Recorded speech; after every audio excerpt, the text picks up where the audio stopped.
മക്കളെ, ഇത് കണ്ടില്ലേ? ഞാൻ വളരെ സങ്കടത്തോടെയാണ് ചെയ്യുന്നത്. ഞാനൊരു വിയറ്റ്നാം പ്ലാവ് മേടിച്ച് വെച്ചായിരുന്നു 2 വർഷത്തിന് മുമ്പ്. അപ്പോൾ ഇത് കായ്ച്ചു, കുറേ ചക്ക പിടിച്ചായിരുന്നു. പക്ഷേ 3 എണ്ണവും ഇതിനകത്ത് അവശേഷിച്ചു. അതിലിത് ഇങ്ങനെ വലുതായി ഇങ്ങനെ നമ്മൾ നോക്കി നോക്കി ഇരിക്കുകയായിരുന്നു. ഒരു ദിവസം 2 ദിവസത്തേക്ക് മുമ്പേ നോക്കിയപ്പോൾ ഇതിൻ്റെ ഇലയെല്ലാം വാടി പഴുത്ത് നിൽക്കുന്നു. അത് കഴിഞ്ഞ് വിഷമമൊക്കെ ആയിട്ടിരിക്കുമ്പോഴാണ് ഞാൻ ഇന്ന് നോക്കുമ്പോൾ കാണാൻ ചക്ക തണ്ടിതേ അവസ്ഥയിൽ നല്ല മണവും അടിക്കുന്നുണ്ട്. ഇതെന്താണെന്ന് അറിയില്ല. അറിയാവുന്നവരൊന്ന് പറയണേ മക്കളെ. അപ്പോൾ മക്കളെ, ഈ പ്ലാവിലെ ഈ ചക്കയെ കണ്ടില്ലേ? ഇത് കണ്ട വല്ലാതായി കേട്ടോ. ഈ പ്ലാവിനെയും ഇങ്ങനെ വാടിയിട്ടാണോ എന്ന് അറിയത്തില്ല. എന്തായാലും നല്ല മണമുണ്ട്. ഇത് ചീത്ത, നമുക്കത് വെട്ടിയെടുക്കാം.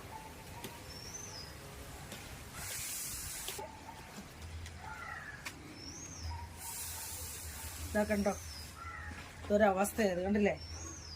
ഇത് നമുക്കൊന്ന് പിന്നെ കണ്ടിച്ച് വെട്ടി നോക്കാം. ഇതിനകത്ത് എന്തെങ്കിലും ഉണ്ടോ, ഇതിനകത്തൊക്കെ ചുളയെല്ലാം ചീത്തയായൊന്ന് നോക്കാം. വാ, ഇതാ മക്കളെ, നമുക്കൊന്ന് കട്ട് ചെയ്യാം. ആറ്റ് നോറ്റ് ഉണ്ടായ ഒരു ചക്കയാണ്. ഇവിടുത്തെ മാങ്ങായും അതേ ചക്കയാണ്. നല്ല സൂപ്പർ ചക്കയാണ് വേണ്ട. പക്ഷെ ഇതിൻ്റെ പുറമെല്ലാം കണ്ടു. ഇതൊന്ന് നോക്കാം, ഇളക്കിയെടുക്കാം. എങ്ങനെ ഉണ്ടെന്ന് നോക്കാം ആദ്യം. ഇതാ ഇവിടെ എല്ലാം കേടായ ഭാഗമൊക്കെ. നല്ല മണം.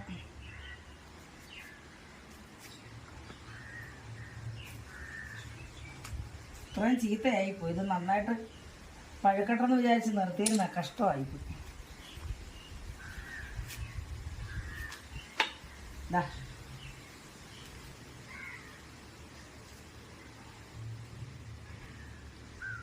അതെ, ഞാനായി നട്ടാ ഞാൻ തന്നെ തിന്നട്ടാ.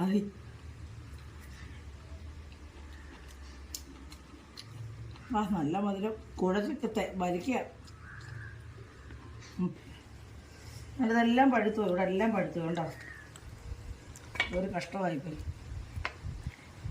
പോവുകയാണെങ്കിൽ ഭയങ്കര വിഷമമായി. 2 വർഷം കൊണ്ട് കാത്ത് സൂക്ഷിച്ചു കൊണ്ടുനടന്നു. സൂക്ഷിച്ചൊന്നുമില്ല. നമ്മൾ വേസ്റ്റൊക്കെ ചപ്പ് അടുക്കളയിലെ വേസ്റ്റ് എല്ലാം കൊണ്ടിടും. അങ്ങനെ സൂക്ഷിച്ചിട്ടൊന്നുമില്ല.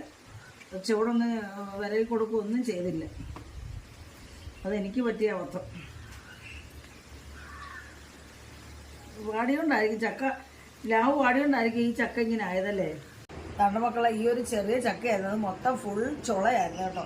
കുറച്ചൊക്കെ അഴുകിയൊക്കെ പോയി. ഈ സൈഡ് കണ്ടില്ലേ? ഈ അഴുകിയ ഭാഗമൊക്കെ ചീത്തയായി കഴിഞ്ഞാൽ ബാക്കി ഇത്രയും കിട്ടി. ബാക്കി കണ്ട് ഇത്രയും ഉണ്ട്. കണ്ടില്ലേ? അപ്പോൾ അത് നല്ല ചക്കയാണ് കേട്ടോ. 2 വർഷമായപ്പോൾ കായ്ക്കുകയും ചെയ്തില്ലയോ? അപ്പം കണ്ടോ, വേണോ ആർക്കെങ്കിലും? അപ്പോൾ കഴിക്കട്ടെ, ഇത് പാർവനും കൊടുക്കട്ടെ. അവൾ